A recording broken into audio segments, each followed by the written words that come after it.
Olá, queridos, paz do Senhor, você está na ADEC TV e hoje no quadro Lições Bíblicas. Vamos estudar hoje a lição de número 5, a verdade que liberta. O texto áureo está no Evangelho de João, capítulo 8, versículo 32, e está escrito assim: e conhecereis a verdade, e a verdade vos libertará. Verdade prática. O verbo divino representa a verdade que se manifesta na história para libertar o pecador. A leitura bíblica em classe está no Evangelho de João, capítulo 7, versículos 16 a 18, versículos 37, 38 e o capítulo 8, versos 31 a 36. Nessa lição, nós vamos explicar a verdade em que Jesus, desde sua saída da Galileia para Jerusalém, também descrever Jesus como a verdade diante dos fariseus e pensar em Jesus como a verdade que liberta o pecador.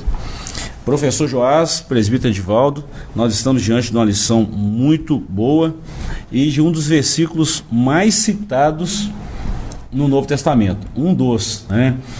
A gente vê dois aí principais, João 8:32, João 8:36, mas conhecido aí pelos eruditos, estudiosos da Bíblia, João 3:16 ainda está assim, vamos dizer assim, à frente, mas esse João 8:32, e conhecereis a verdade vos libertará, é um dos mais citados, mais conhecidos da Bíblia e fundamentais para a nossa vida cristã. Lição muito boa, né? Muito bom. E é um tema, assim, em todos os aspectos, né, teológico, filosófico, social, é um tema que intriga a humanidade há muitos e muitos séculos, né? A verdade, o que seria a verdade, o que a verdade significa, onde ela é encontrada, isso aí é tema de discussão filosófica, religiosa, teológica, há muitos e muitos anos, né? Muito bom. Presbítero Edivaldo, nós estamos aí na lição 5 e nós falamos até agora aí do verbo que se tornou carne, o novo nascimento, a verdadeira adoração foi a lição anterior, o pão da vida, falamos da lição 4 e agora a verdade que liberta. Bom, o novo nascimento precisa, a ação de Deus, do Espírito Santo na vida do homem é conhecendo a palavra é a verdade que liberta. No mundo moderno hoje, né, existe verdade, existe verdades e existe inverdades. Eu entendo que existe a verdade.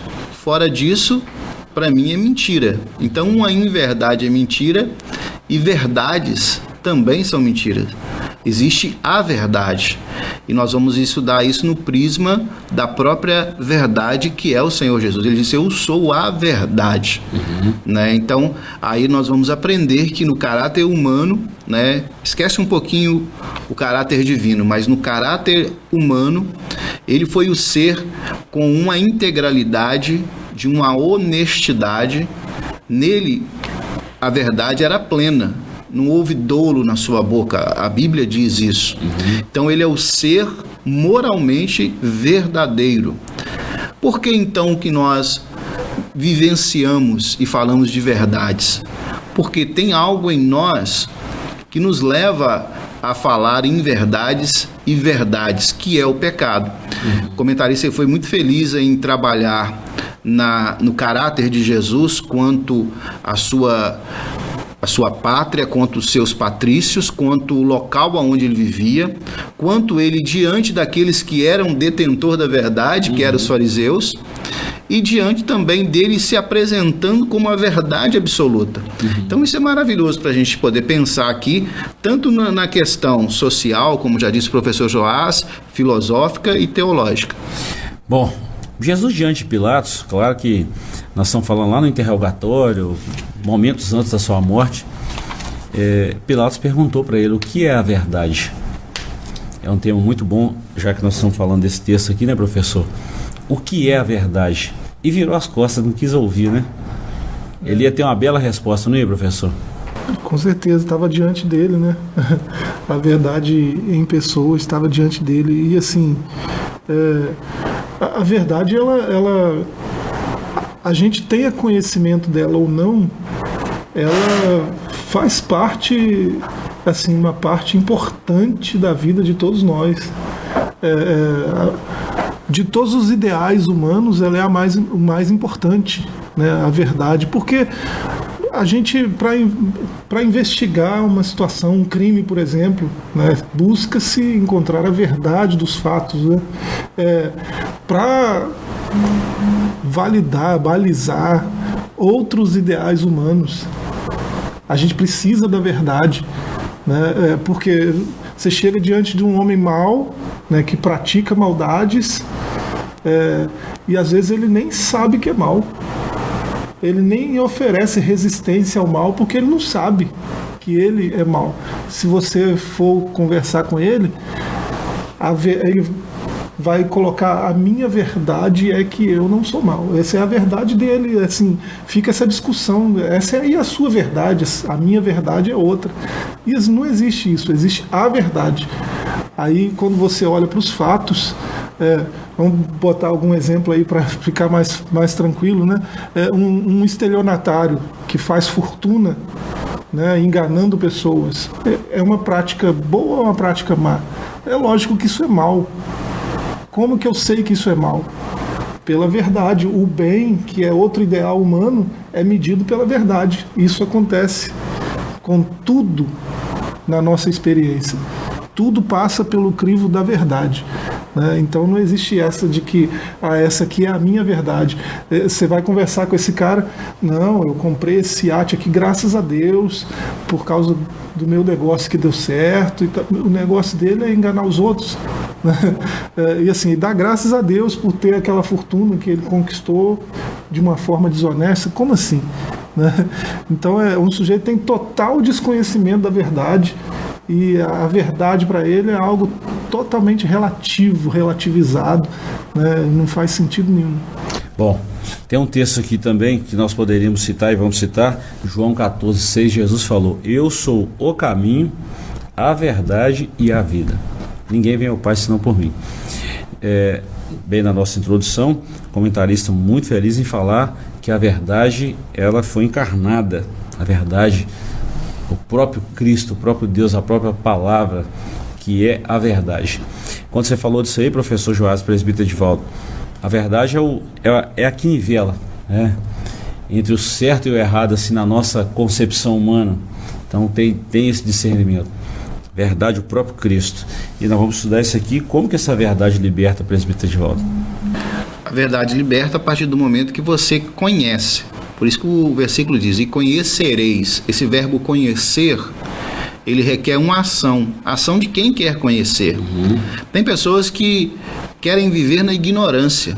E quando a gente fala ignorância, não é a questão da pessoa ser rude ou de uma questão de personalidade. A gente fala de uma questão de uma pessoa que quer viver dentro do mundo que ela criou para ela mesma.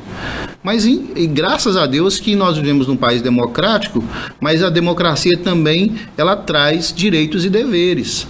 Então, são deveres que são colocados e que eles precisam ser respeitados. Vou dar um exemplo aqui para mostrar como a coisa funciona. Muitas pessoas, nesses feriados, e num feriado prolongado, ela pega a estrada. A estrada, ela tem uma faixa amarela. Ela tem uma faixa amarela desenhada no chão. O automóvel, ele pode sair daquela faixa a hora que ele quiser. O que faz ele permanecer na mão dele? São leis, são circunstâncias que ele vai ser penalizado se ele não cumprir aquela lei. Então, o mundo é regido por leis. E, infelizmente, até as leis de hoje, elas têm feito com que a pessoa viva na mentira. Por quê? Porque é mais interessante mentir do que fazer a verdade. Rui Barbosa já dizia, né, que chegaria um momento em que o homem teria vergonha de ser correto, de ser verdadeiro. Eu estou aqui parafraseando, né, o que ele disse, mas o que ele queria dizer é exatamente isso. Que as pessoas que mentem, as pessoas que vivem na mentira, dá aquele sentimento de azaf na gente, né? Parece que elas prosperam mais. Parece que elas se dão bem melhor na sociedade do que uma pessoa verdadeira. Bem assim, né? Diante de tudo que nós falamos aqui, esse versículo mal interpretado também pode causar uma confusão e pode, ao invés de ser útil, não que a palavra vai prejudicar, não, é quem está usando esse versículo, ou seja, pode vir muita coisa de aberrações ou de situações constrangedoras. Por isso que é bom conhecer a palavra de Deus, né, professor? E aplicar de uma maneira correta, né? A palavra não tem 2, 3 interpretações. A palavra tem a revelação de Deus para nós, é uma só. Né? O que esse verso aí está chamando de verdade, talvez não seja o que quem está usando, se fazendo... querendo apresentar a sua própria verdade, né?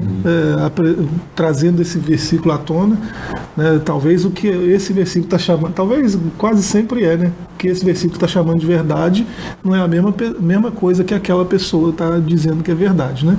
Então é importante conhecer a Escritura por causa disso. Você leu o verso 32 do capítulo 8, não se lê a Escritura assim, pensar, recortar. Leia o verso 31, né? O verso 31 vai trazer uma clareza sobre o que ele está chamando de verdade ali no verso 32. Então, quem sabe ler Bíblia sabe disso, né? Quem sabe ler, é preciso saber ler. Verdade. O texto está inserido em um contexto, né? E fora do contexto ele vira um pretexto. Aí qualquer um pode ajustar a sua maneira, lembrando que, fazendo dessa forma, vem as consequências, que a responsabilidade de Deus é com a sua palavra na aplicação correta. Se eu pego e aplico de forma incorreta, a palavra de Deus, ela não tem esse efeito que eles pensam que terão. Vamos lá, já demos uma introdução, capítulo 1 aí, Jesus a verdade em Jerusalém. Ponto 1, da Galileia para Jerusalém. O capítulo 7 do Evangelho de João revela que Jesus estava na Galileia e não se dirigia a Jerusalém, pois os judeus planejavam matá-lo. Apesar dos conselhos dos seus irmãos para que subisse a Jerusalém, Jesus tinha plena consciência de que não era sob influência deles que ele iria à cidade santa, mas sob a orientação do Pai. Assim, em obediência ao Pai, em todas as situações, Jesus subiu discretamente a Jerusalém diante da festa dos tabernáculos. O capítulo 7 fala disso aí, né? Tanto é que no último dia da festa ele subiu em cima de um tonel e fez aquele discurso maravilhoso. Os guardas que foram prender não conseguiram. E os guardas falaram algo muito interessante, presbítero Edivaldo, professor Joás. Ninguém nunca falou com tanta autoridade igual Jesus tinha falado. E eles não tiveram força para prender Jesus. Eles saíram, foram embora, chegaram diante do Sinédrio. Vocês não prenderam o homem? Não tem como prender. Ninguém falou com tanta autoridade igual ele. Vocês também foram convencidos por ele?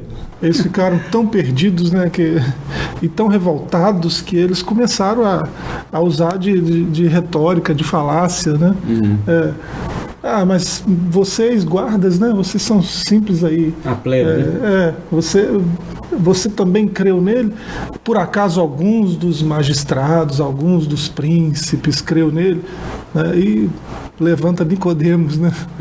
Nicodemos fala, peraí, né? O que é isso que vocês estão falando? E assim, essa autoridade que eles estão dizendo que Jesus tem é justamente por causa disso, né? Ele se apresenta como filho de Deus, né? E você vê isso aí capítulo 6, capítulo 7, aqui no capítulo 8. E isso gera um alvoroço, né, no meio daquele povo, né, e o povo ficou dividido, né? Isso é até apresentado aqui na lição, né, os que ele chama de filhos de Deus, o que ele chama de filhos do diabo, né, aqui no capítulo 8, ele usa essa nomenclatura, verso 44, né?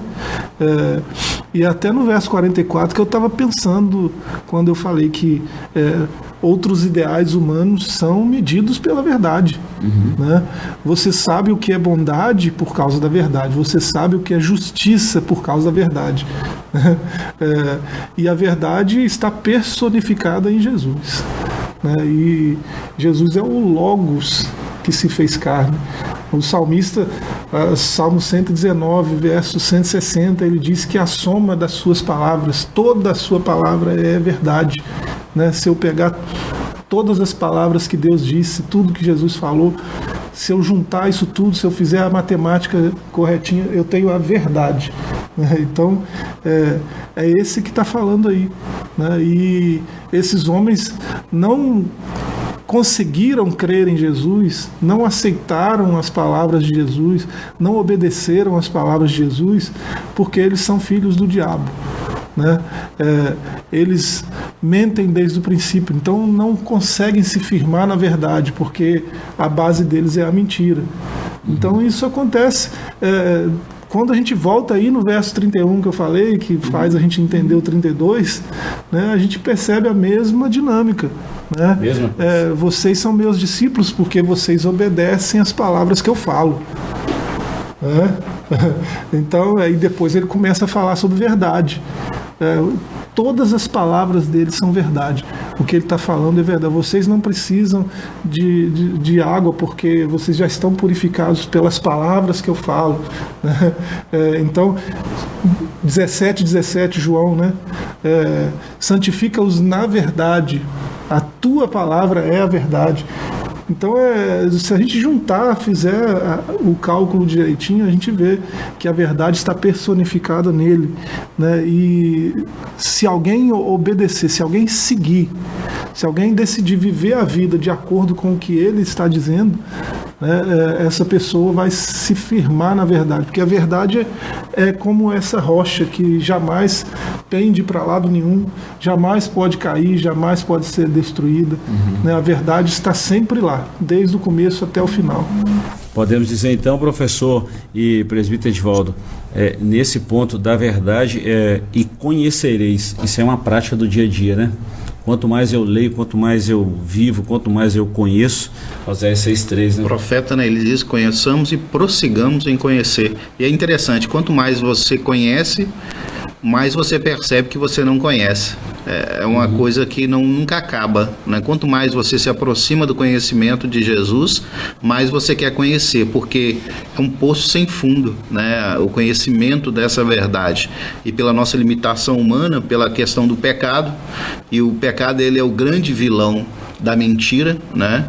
Porque até então, antes da queda do homem, o homem não sabia o que era em verdade, o que era mentira, né? Ele falava sempre a verdade.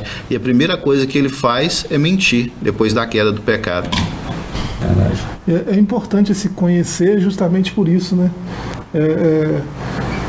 Você vê do verso 33 aí de João 8 até o 44, você vê homens que acham que conhecem a verdade, né? Acreditam num conjunto de regras, num conjunto de leis que eles acreditam que receberam de Deus. Né? E quando a gente olha para a história, a gente olha para trás na história, a gente vê que aquilo que eles acreditavam que veio de Deus, grande parte daquilo foi construção, né? Teológica, social, cultural, deles mesmos, dos homens. Né? E aí eles criaram essas regrinhas, eles criaram os 10 mandamentos, já mais de 600 preceitos, né? Então você vê que o que Deus falou mesmo, né? O que Deus falou mesmo está registrado aí, mas aí tem o registro das palavras de Deus, mas aí eu que leio esse registro, eu não vejo autoridade ali, e eu vou buscar em Hilel, em Shammai, em Gamaliel, né? Aí eu digo, nossos sábios disse, não, mas não está escrito, não é só ler, né, para entender o que Deus disse mesmo, né? E aí a gente às vezes cai na mesma situação. Então você vê esses homens que pensam desse jeito, né, pensam que conhecem a verdade, mas a gente percebe que não, eles não são capazes de reconhecer a própria maldade, para começar, né? Não reconhecem a própria maldade e estão cegos para a verdade que está diante deles falando, esclarecendo tudo aquilo que já foi dito, que já foi revelado sobre Deus, trazendo mais clareza sobre a revelação, e eles estão cegos para isso porque estão firmados na mentira. Você tem que se apegar a alguns ideais, você tem que se apegar a algumas leis, a algumas construções, né, lógicas, isso aí é fato, mas até um livro interessante que muda a nossa perspectiva sobre isso, né, do Jonas Madureira. Quando você tem a experiência teológica, né, quando você vai buscar a verdade, a sua inteligência é rebaixada, né? Rebaixada, assim, você deve... o conhecimento de Deus verdadeiro traz humildade, né? Traz humildade, você se rende, você se dobra, você se humilha, porque você está diante de algo maior, né? Não foi a postura desses homens. Você lê do verso 33 ao 44, você vê que eles resistem à verdade, eles se apoiam na mentira e eles não conhecem a si mesmos. Eles têm um desconhecimento de quem eles mesmos são e Jesus transmite isso a eles com muita dureza, mas também com muita clareza, né? Vocês são filhos do diabo, porque é ele que mente desde o princípio, né? Então vocês têm que desapegar disso aí, né? Conheça a verdade. E não teve nem como contestar, né? Bom, antes da gente ir para um intervalo aqui, o ponto 2, a verdade na festa dos tabernáculos e vivendo na verdade. Já citamos tudo isso aqui. O que nós estamos pontuando aqui é exatamente Jesus em todas as fases da história. Ele está presente. No Antigo Testamento a gente vê muito a questão, claro, o Antigo Testamento tudo apontava para Jesus, toda palavra no Antigo Testamento ela vai se culminar em Jesus. Então a gente vê no Antigo Testamento muitas sombras, muitas o tipo, né, a tipologia bíblica, tudo a gente vê no Antigo Testamento. E quando Jesus vem, então a gente consegue entender o que é esse tabernáculo. Aqui nós estamos falando de uma festa que aconteceu e tudo mais, mas lá no início, quando Deus determina isso, a gente vê direitinho ali a sombra do que é a verdade. Quando diz, né, que Moisés, questionado, né, sobre a sua fala, sobre a sua autoridade, sobre a verdade que ele falava, ele diz assim, virá o profeta, a esses ouvireis, ou seja, a esses vocês entenderão e terão que crer, porque Moisés, ele tira o povo do deserto. Jesus veio nos tirar da prisão do pecado. O Egito é sinônimo de pecado. E Jesus, ele nos arranca para nos trazer para a verdade, ele precisa nos tirar também do pecado. É aquilo que nós falamos, né? Nós estamos vindo em lições com a sequência para nós entendermos. Só realmente conhece a verdade quem nasceu de novo. Só realmente se rende à verdade para adorar, no sentido de saber a verdadeira adoração, quem se rende à verdade. Então isso é uma questão de se render diante da verdade absoluta que é Jesus. Olha bem, nós vamos para um intervalo agora e voltamos já, mas o que nós estamos falando nesse ponto 2 aqui, é claro que nós jogamos uma luz numa festa que está lá no Antigo Testamento, mas Jesus participou dessa festa e se revelou como a verdade exatamente aqui, é o capítulo 7 e 8 de João. Nós vamos para um intervalo, voltamos já com o segundo bloco, e nesse bloco nós vamos falar Jesus a verdade diante dos escribas e fariseus. Voltamos já.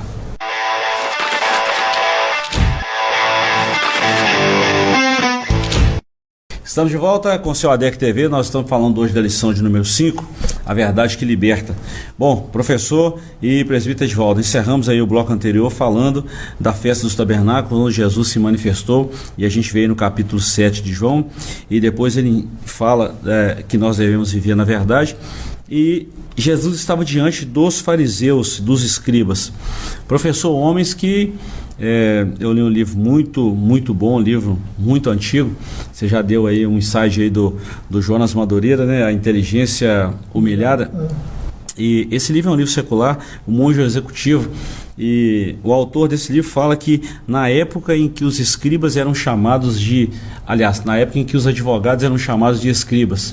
E de fato é verdade, doutores da lei, então teoricamente são advogados, conhecem a lei. E tinha uma resistência terrível em relação à verdade revelada. Sim, conheciam muito bem a letra, né?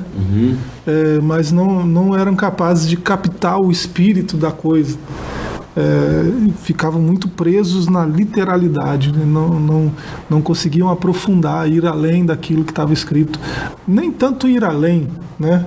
Mas captar de forma completa o que foi dito. Eles não atingiram essa capacidade, né? E lamentável, porque pessoas que conheciam bastante a Escritura, mais do que nós, né? E não foram capazes de enxergar o que estava sendo revelado lá. A gente sabe que há todo um contexto nisso aí, né? Mas a gente não tem nem tempo de discutir isso. Mas é interessante, né? como que foi essa revelação de Jesus sobre ele ser a verdade personificada numa festa dos tabernáculos. É interessante pensar em Jesus, né? O verbo que tabernaculou entre nós, numa festa de tabernáculos. A gente entra naquele loop assim, né? Porque a festa dos tabernáculos é sobre ele.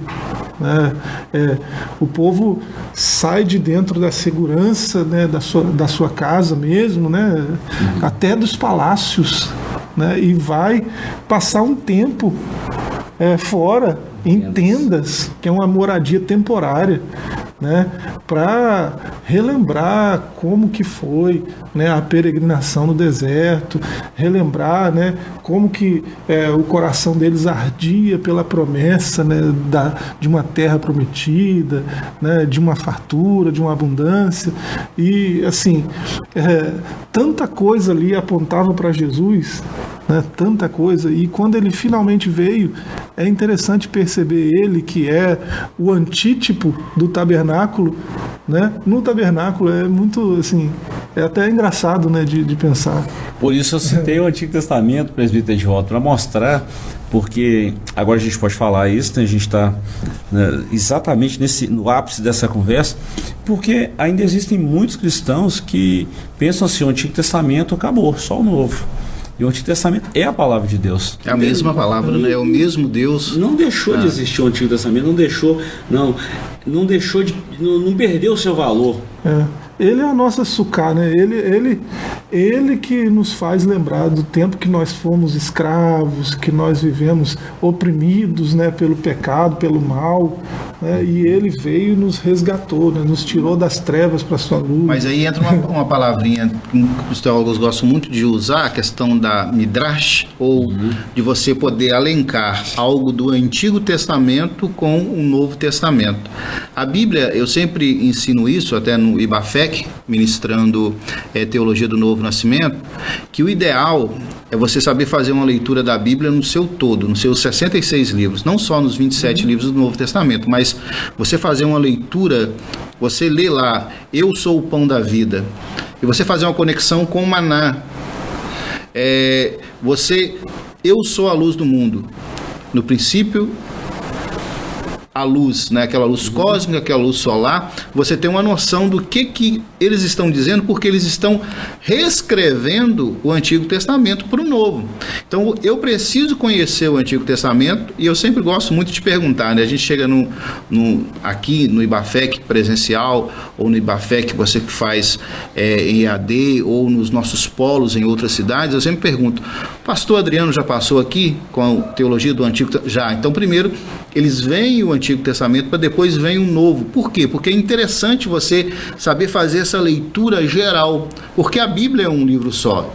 É um compêndio de 66 livros, mas que tem um autor principal, que é o Senhor Jesus, que é a verdade, e a palavra toda é a verdade. Isso é muito interessante. E eu acho esse princípio que o comentarista colocou aqui, no primeiro tópico aqui, que fala da mulher adúltera, porque o princípio da verdade, a base da verdade, é o amor. E foi isso que Jesus mostrou para essa mulher pegada no ato de adultério. O contexto do capítulo 8 é exatamente esse, né, professor? E para começar, os que se diziam doutores aí, os escribas que conheciam a lei, eles já começaram errado, porque realmente a mulher pega no ato de adultério, ela era apedrejada, mas ela não estava adulterando sozinha, o homem tinha que estar junto, e eles apareciam só com a mulher. Sabe-se lá o jeito que essa mulher apareceu diante de Jesus. Porque a intenção deles era pegar Jesus, a intenção não era julgar a mulher, a intenção era condenar Jesus, pegar ele de alguma forma. Só que, diante da verdade, né, professor, e embasada no amor, não flui, né? Não flui.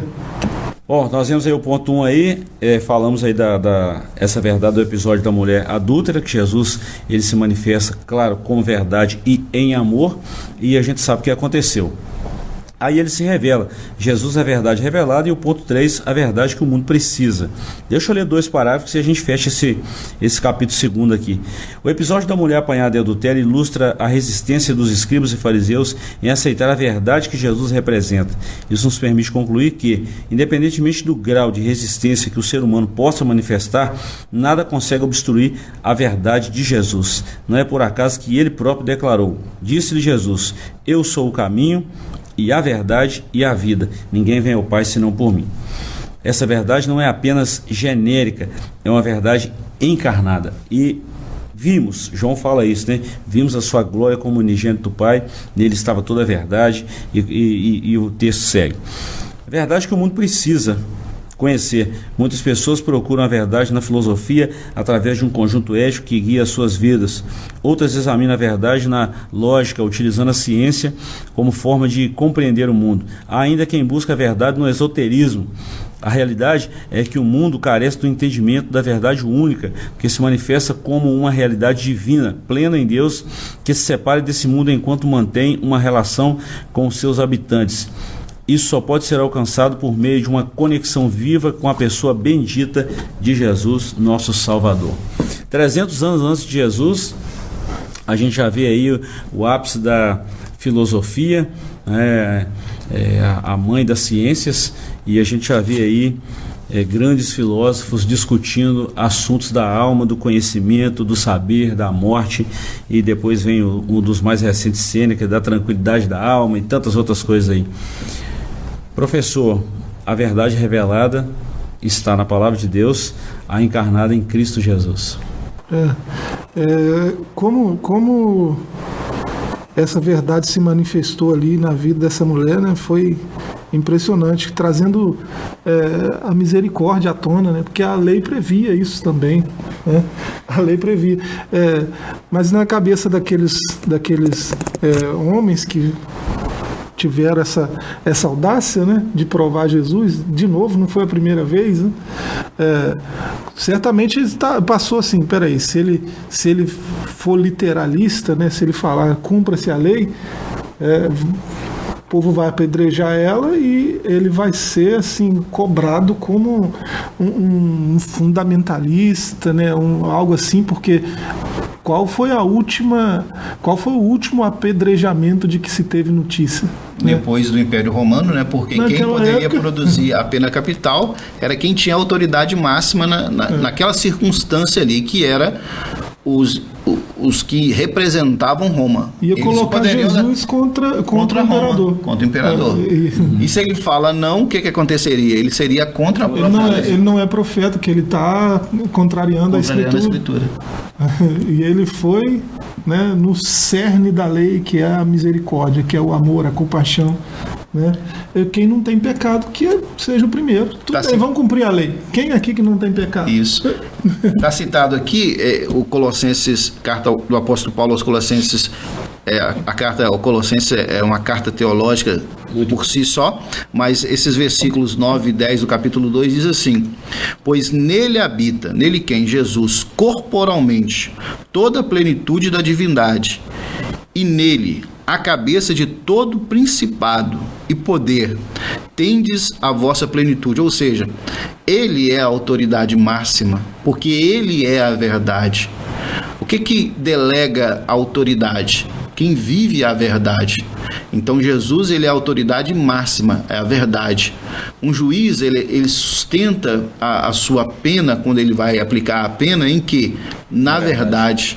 E nele, por ser a cabeça, a plenitude de toda a verdade, ele sempre será justo nas suas respostas. E a sua resposta, querendo ou não, foi justa e reconhecida desde o ancião até as crianças que estavam com pedra na mão naquele dia. Por quê? Porque ele é a verdade. E a base da verdade, como eu já disse, é o amor. Bom, nós vamos estudar aqui agora, já adentrando aí o capítulo 3 e fechando a lição, Jesus, a verdade que liberta o pecador. No primeiro tópico aí a gente vê o seguinte: a verdade que liberta. A passagem de João 8, 31 a 38 está intimamente relacionada com o relato da mulher adúltera. Assim, a vida do pecador que se arrepende estará garantida se realmente permanecer em Jesus. Dessa maneira, o pecador alcançará o conhecimento da verdade e, por meio dela, será libertado da servidão do pecado. É aquilo que o professor Joás falou aqui agora. Diante da verdade, ele exerceu a lei com a aplicabilidade e a demonstração do amor, a caridade, ou seja, o amor em ação. Mas ele falou um negócio para aquela mulher, professor. Muita gente só pega só esse primeiro pontinho, que ela foi livre da condenação e tudo mais. Mas Jesus, ao sair, onde estão os seus acusadores? Não está aqui. Nem eu te condeno. Vai e não peques mais. Este nem eu te condeno, porque o único que tinha autoridade para condená-la, que não tinha pecado, porque Jesus, ele é perfeito, ele poderia condená-la e ele diz: eu não te condeno. Isso é maravilhoso quando você ouve isso. Isso é lindo. E ela foi perdoada, professor, e seguiu Jesus, né? Por isso que todo seguidor de Jesus precisa se empenhar em buscar a verdade, né? Tá lá em Romanos 2:8, não sei, né? Transformados pela renovação 8:2, né? Renovação da mente. E essa renovação da mente, segundo o próprio Paulo, né, aos Filipenses, capítulo 4, ele fala que vem por pensar, né? Pensar em tudo que é verdadeiro. Ele começa. Como é que a metanoia começa onde? Né? Começa pela verdade. Né? Tiago 1,18 diz que nós somos gerados na verdade. Né? Tantas passagens diz que a gente precisa falar a verdade em amor. Né? E assim, aos Efésios capítulo 6, né? Verso 16 por aí, ele diz que a gente se cinge da verdade. Sim. Então, a verdade está muito ligada à nossa prática de fé. Se eu digo sou cristão, e eu não ter o conhecimento básico do que seja a verdade, né, do que é a verdade, não ter um interesse primário, pelo menos, um interesse raso, básico, no mínimo, né, do que é a verdade, onde encontrá-la, essa minha declaração não faz tanto sentido assim, né? Então a gente precisa, né, ser firmado na verdade, buscar a verdade, falar a verdade, porque a gente é gerado na verdade, né? E é ela que produz a mudança de mentalidade que a gente precisa para seguir Jesus. Por isso que ele falou: conhecereis a verdade e a verdade vos libertará. O ponto 2 aqui, o que é a verdade? No Evangelho de João fica evidente que a verdade referida não se relaciona com a verdade filosófica, ou seja, com os conceitos da verdade debatidos nas obras da filosofia. Falei isso aqui. A verdade mencionada em João é aquela que liberta o ser humano do domínio do pecado, manifestada e revelada na figura de Jesus. Essa verdade proporciona libertação, restauração e uma nova vida para aqueles que se aproximam dele. Em Jesus alcançamos a verdadeira liberdade. Eu acho lindo quando a Bíblia diz, né? Aquele que roubava não rouba mais, né? Aquele que mentia não minta mais. Então, esse encontro, essa quebra da maldição do pecado sobre nós através do novo nascimento, através de um sentimento de adoração, e a gente entende que nós precisamos adorar a Deus em espírito e em verdade. Olha que coisa linda. Então, não adianta eu conscientemente entender que eu estou vivendo na prática do pecado, não que eu não peque, porque nós não vivemos na prática do pecado, eu estou sujeito a pecar, mas com a consciência limpa diante do Senhor, porque é Ele que me restaura, é Ele que me lava, é Ele que me purifica e me dá a condição de viver uma vida agora de verdade, porque Ele é a verdade. Isso é maravilhoso. João começou o evangelho dele falando disso, né? No capítulo 1 ele já traz essa informação, né? A graça e a verdade vieram por Jesus. Professor, verdadeiramente livres. Nós não vamos ler aqui a questão do tempo e a gente está fechando aqui esse estudo da lição. Um dia alguém me perguntou assim: por que na igreja tem muito ex-drogado, ex-viciado, ex não sei o que e tal? Eu falei assim: olha, o homem quando pecou, ele passou a ser escravo do pecado. O pecado se tornou um senhor na vida dele. E ele era escravo. Escravo não tem voz própria, ele não consegue falar assim: eu não vou fazer isso. O escravo, ele não tem voz ativa diante do seu senhor. Quando Jesus vem, morre e com seu sangue ele liberta o homem do pecado, aí é diferente. O homem não vive sob o domínio do pecado. Ele está agora sob um novo Senhor, sob o domínio do novo Senhor, que é Cristo. Por isso que Jesus falou: vinde a mim todos que estáis cansados e oprimidos, e eu vos aliviarei. Tomai sobre vós o meu jugo e aprendei de mim, que sou manso e humilde de coração. Então, nesse aspecto aqui, e ele falou assim: então me dá um exemplo disso aí. Isso é simples. Alguém que fuma, que bebe ou que está no vício das drogas, ele pode falar que não vai fazer isso mais? Daí a pouco o pecado domina sobre ele, a força, o vício, ele não consegue fazer isso. Agora, qualquer um que conheceu a verdade e foi liberto por essa verdade, se ele quiser sair agora e comprar um cigarro de maconha, ou quiser beber, quiser fazer qualquer coisa, ele pode fazer isso. Ele tem liberdade para fazer. Por que ele não faz? Porque a força do pecado não está nele mais. Isso é ser livre. Glória a Deus. A base para isso aí, para essa verdade aí, está citada aí na lição, né? Nesse último ponto aí, 2 Coríntios 5:17, né? Se alguém está em Cristo, é nova criatura.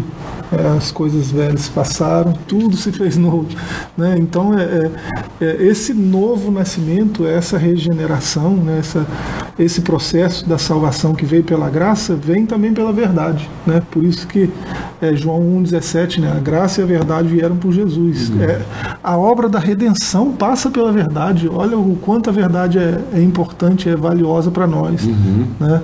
Então, esse monte de ex aí é porque teve um encontro com a verdade, descobriu, peraí, que porcaria que eu sou, né? Que projeto de homem que eu sou, eu preciso mudar de vida, eu preciso desse Jesus, eu preciso dessa palavra, que são as palavras de vida, né? Eu preciso desse evangelho para ser uma outra criatura, e acontece, a transformação vem, né? A mudança acontece. E glória a Deus por isso, né? Professor, obrigado por hoje, presbítero Edivaldo. A gente queria falar muita coisa, mas o tempo já mandou a gente parar. Nós ficamos aqui com essa lição. Próxima semana nós vamos estudar a lição de número 6, o bom pastor e suas ovelhas. Te agradecemos pela companhia, e se você quiser estudar um pouquinho mais dessa lição, próximo domingo de 8 às 10 da manhã, em qualquer uma das nossas igrejas Assembleia de Deus, aqui de Caratinga, você é o nosso convidado. Deus te abençoe e até a próxima semana, se assim Deus nos permitir. Até lá.